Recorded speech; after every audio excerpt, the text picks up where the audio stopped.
If I told you that we were going to stop a maniacal food company from turning its workers into meat pups, you'd probably call me crazy. Well, let me introduce you to Oddworld New and Tasty. Developed by Just Add Water and published by Oddworld Inhabitants, Oddworld New and Tasty is a remake of 1997's Oddworld Abe's Odyssey. Just Add Water didn't just port the game over with upgraded visuals though, instead they recreated the game with modern game design conventions in mind. Gone are the screen transitions and the grainy 2D visuals, and here we are with huge levels, beautiful visuals, and some new puzzles to boot.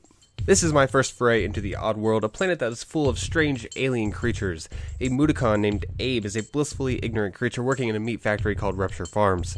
Abe is going about his duties one evening when he ends up eavesdropping on the company's annual board meeting. To his dismay, Rupture Farms has all but exterminated the local wildlife that is used to make their products, so they're going to start using the Mudokons working there for food supplies. Abe is now scared and he escapes, and he embarks on an adventure to discover his destiny.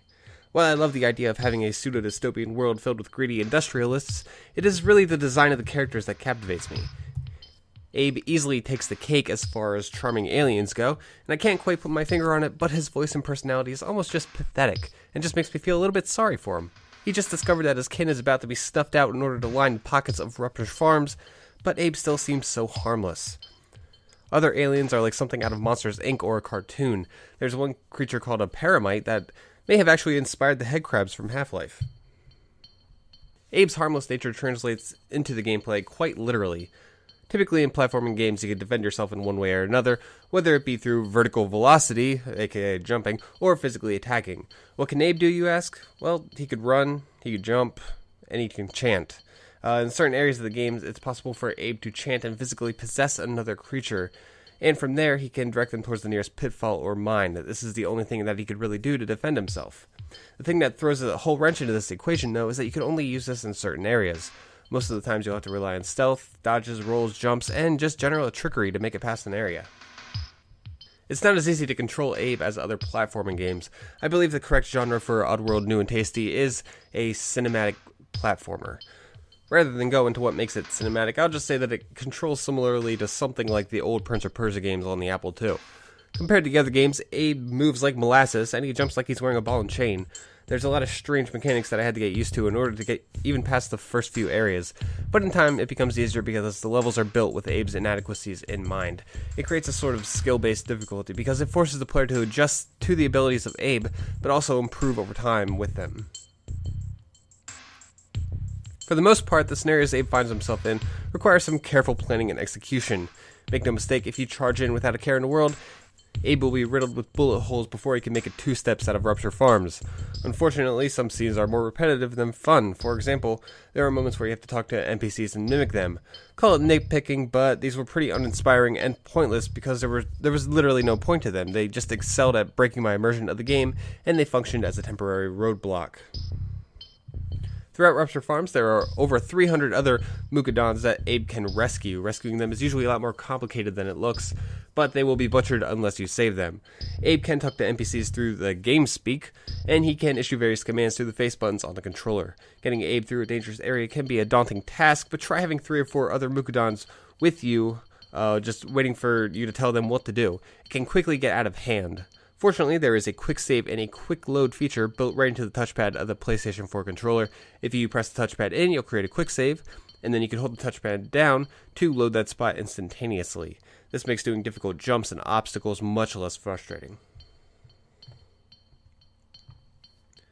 Oddworld Inhabitants has stated that the PS4 outputs at 1080p and 60 frames per second.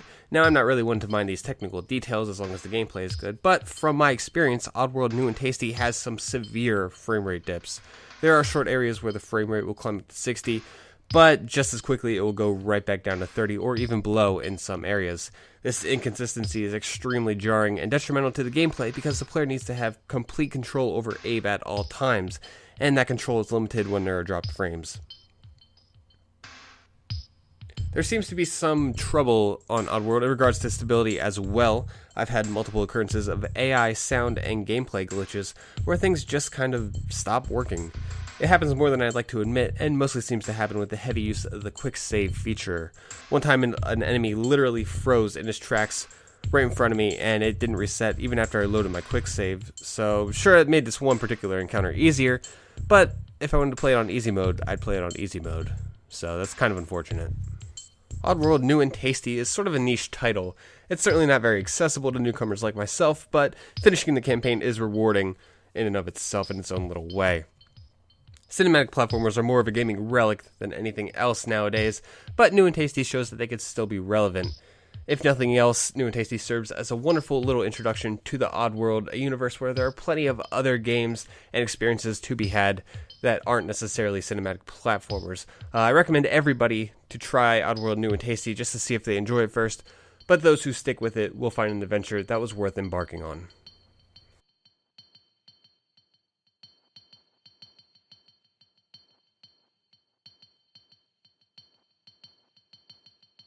Thanks for watching our review of Oddworld New and Tasty. New and Tasty is available on the PlayStation 4 right now for $30, 21 euros, or 18 pounds through the PSN network.